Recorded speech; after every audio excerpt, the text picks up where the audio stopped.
Well, hello, everybody. Welcome back to Face2Face Conversations with God. It's your girl, Chantel, and we are here and we are getting ready to read the Bible together. Listen, I didn't know how this was going to work, and sometimes the only thing I know to do is just to sit down and push the button, and that's exactly what I did. I am going to try to get as much done as I possibly can. I decided to come outside because it's kind of nice outside. Usually in Houston, it's super hot, but it's kind of nice out here. But how come there's some storm clouds brewing over there? So I'm going to try to get as much done as I can. And if I have to go inside, then I just have to go inside. And you'll see two different versions, one outside and one inside. But what we're going to do is we're going to do one chapter a day. And I would suggest to you that you download the journal that we created to walk you through each chapter of the book of Genesis. Each chapter has 2 prompt questions that's going to make you dig deeper and stop looking at this Bible as ancient stories. This is what happened to somebody else, but now it's going to teach you how to apply this word to your life. All right. Okay, so thank you all for joining with me. Listen, you can listen while you're driving. You can listen while you're at work. Why my hair, y'all, I just washed my hair and it's still wet. That was really one of the main reasons why I came outside, because I wanted it to hurry up and dry. I was thinking it was a little bit warmer than it is. And it would dry immediately. Oh, it's getting there kind of quickly though. It's about 80 degrees here in Houston. So, but it's overcast. See, those tips are still wet. But all right, see how that's why I got to keep a script, child, but I don't have a script. I'm winging it today, y'all. I'm winging it. But let's get going together as we read the word. We're going to start with Genesis chapter 1, and we're going to pray first. All right. If there's anything else I need to tell y'all, I'll put it in the description. Okay. Father, we just come before you and we thank you for this opportunity to read your word. We thank you for how you're going to pour out of your spirit into us. Father, we thank you for the correction that's going to come through your word.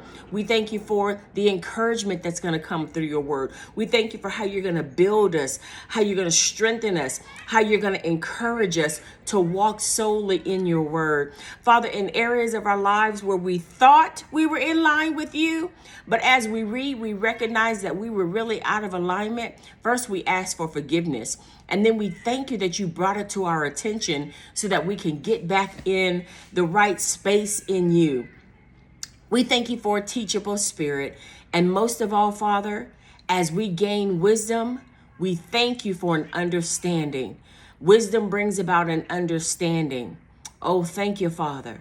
We thank you for the peace that you're bringing to the lives of your people as they begin to read your word. We thank you, Lord God, for increasing them in you. Oh, Father, thank you for increasing your presence in our life as we read your word together. Those questions that we've had, we thank you that they're going to be found. Answers will be found as we read your word. We thank you for it, Father. In the name of Jesus, amen. I'm so glad that you are joining with me. Let me go ahead and get started because I promise you the sky is really dark over there. So I'm only going to read one chapter. I am reading from the Hebrew Greek Keyword Study Bible, and I'm reading, I thought I brought my other one. I wanted to bring oh yeah, this is it. I was thinking I was going to read it from the what do you call it? The Message Bible. But I brought the New King James Version out here with me. Y'all, I have about 3 or 4 of these in different versions, and I absolutely love this Bible. I'll put it in the description. This is the one that I use. But the reason why I like it, I don't know if you can see it, but you see how on some of those words, you see numbers? Well, those numbers allow you to go and look it up in the back of the concordance to understand what each word means. As we know, different languages, one word can have several meanings. So you really need to understand what it means in that particular verse. And baby, sometimes when you look it up, you're like, I had no idea that's what that meant. All right. So let me go ahead and get started as we read chapter 1 together. Write down your questions, write down your comments. What is Holy Spirit speaking to you as you're reading? Don't sit up here and talk about, oh, I'm going to remember later. Y'all know we don't remember nothing. As soon as we move, we forgot whatever it is God was telling us. So keep your pen, keep your journal, keep whatever right beside you so you can write it down, because you're not going to remember it. Listen, and I'm in my 60s and I know I be forgetting. So anyway, come on here and let's read, child. So what does it say here? In the beginning, God created the heavens and the earth. The earth was without form and it was void, and darkness was upon the face of the deep. And the Spirit of God. Now you have to notice something here. It's a capital S, not like our S. Our S is lowercase. Capital S, Spirit of God was hovering over the face of the waters. And who is that? That's the Holy Spirit. Okay, you're going to see that Jesus is all throughout the whole Bible, and so is the Holy Spirit. Some people think he was only introduced in the New Testament, but baby, they've been in here. It's like ragu. It's been up in here, honey. Verse 3, then God said, let there be light, and there was light. Okay, wait, let me ask you a question. As you read this, what do you see? Darkness and chaos. But what did God do? God brought forth light. Is there any area in your life where there's darkness and chaos? Ask God to bring light. It's his light that gets rid of the darkness in our lives, okay? Let's keep going. Verse 4, and God saw the light, that it was good, and God divided the light from the darkness. God called the light day, and the darkness he called night. So the evening and the morning were the first day. Then God said, let there be a firmament in the midst of the waters, and let it divide the waters from the waters. Thus God made the firmament and divided the waters which were under the firmament from the waters which were above the firmament, and it was so. There's a whole bunch of firmaments in there, honey. And God called the firmament heaven. So the evening and the morning were the second day. Verse 9, then God said, let the waters under the heavens be gathered together into one place, and let the dry land appear. And it was so. God speaking. God speaking. God speaking. So many times we hear this when we're sitting down and we're listening to sermons. We hear you've got to speak. God spoke. What are you speaking into your life? You don't think your words have meaning. You don't even think your words have power. You walking around here talking about, I'm just broke. I'm so broke. I'm so sick. You're speaking. You see how powerful your words are? Okay, I'm going to keep going. I'm going to keep going. Better watch what's coming out your mouth and what you're thinking. Okay, verse 10. Y'all, it's getting dark. And God called the dry land earth, and the gathering together of the waters he called seas. And God saw that it was good. Then God said, let the earth bring forth grass, the herbs that yield seed, and the fruit tree that yields fruit according to its kind, whose seed is in itself on the earth. And it was so. And the earth brought forth grass, the herbs that yield seed according to its kind, and the tree that yields fruit, whose seed is in itself according to its kind. And God saw that it was good. Now, let me say something about that. You notice how he said the seed that the trees of the fruit that has seed in it. How come they're taking all the seeds out of it? Y'all, the wind is picking up. I don't know if you can tell, but it's really getting dark. It's really getting dark for real. I hope I can make it through this chapter before it starts raining. But haven't you noticed how they're trying to take the seeds out of all of our food? Don't you know that there's life in the seed? Okay, all right, keep going. You see what you can find in this Bible? Okay, let's keep going. Verse 13, so the evening and the morning were the third day. Then God said, Father, I thank you that you hold off the rain until I'm done. I thank you that the clouds slow down. Oh, y'all, the temperature is changing too. I mean, drastically changing. Wow. I thank you that you hold it back until I finish this, Father, in the name of Jesus.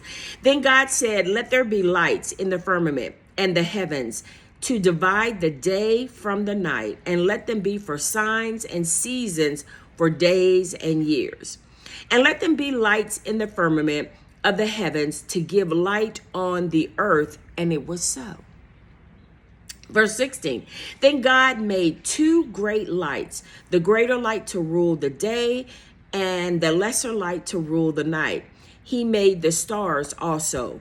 God set them in the firmament of the heavens to give light on the earth, and to rule over the day and over the night, to divide the light from the darkness, to divide the light from the darkness. And God saw that it was good.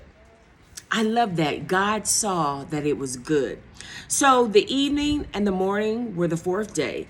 Then God said, let the waters abound with abundance of living creatures, and let the birds fly above the earth across the face of the firmament of the heavens. So God created great sea creatures and living things that moves, with which the waters abound according to their kind, and every winged bird according to its kind. And God saw that it was good. And God blessed them, saying, be fruitful and multiply, and fill the waters in the sea, and let the birds multiply on the earth. Verse 23. So the evening and the morning were the fifth day.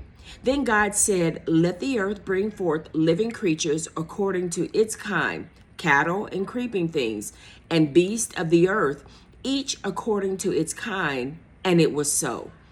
And God made the beast of the earth according to its kind, cattle according to its kind, everything that creeps on the earth according to its kind.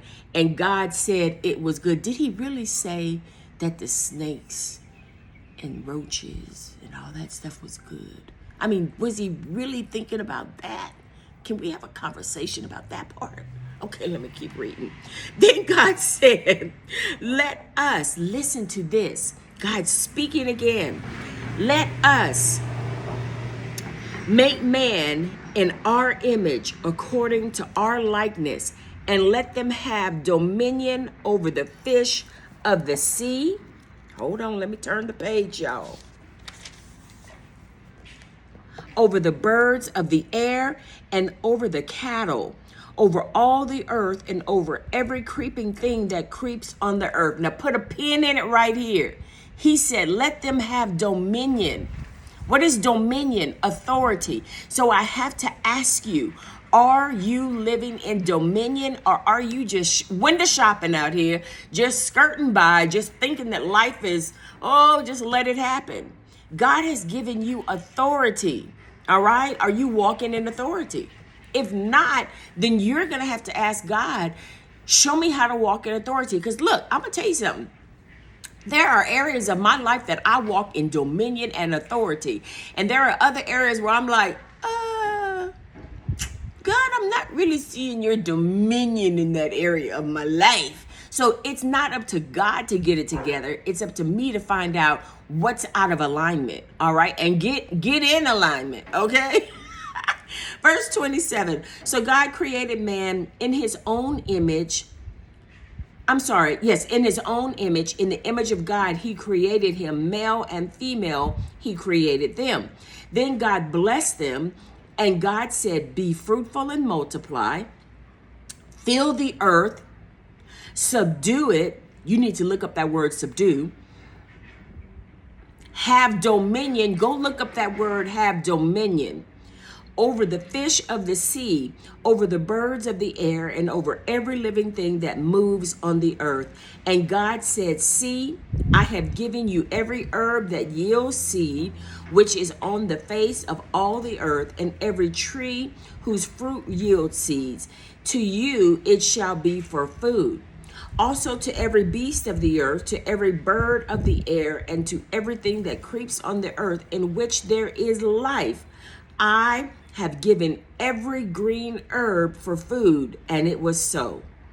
Then God saw everything that he made, and indeed it was very good. So the evening and the morning were the sixth day. So as you look at Genesis chapter 1, allow Holy Spirit to begin to minister to you on areas of your life where there's darkness and chaos, where you're not walking in full authority, and ask God, ask the Holy Spirit to begin to teach you, show you what's holding you back from walking in authority. What's holding you back from walking in the image of God? Whose image are you walking in? Are you walking in a self-made up image that makes you feel that you're less than what God has called you to be? Or are you really applying this word to your life, allowing the light of God to dispel all darkness, to dismantle all lies, to bring all chaos and bring it all into order, into peace, and in authority? All right. So as you read chapter 1, don't be rushing. Look in that journal, answer those questions, create your prayers. Yeah, there's some work here, because what's going to happen, the word is going to begin to be etched on your heart, and it's going to begin to come alive and mature in your life. All right. So I will see you tomorrow as we look at chapter 2. I'm not going to be doing all the work. You got to do work. I'm working on me. You got to work on you. All right, guys. So I will see you all tomorrow. Put your questions, your comments in there, and let's begin to discuss chapter 1. All right. See y'all tomorrow. Bye.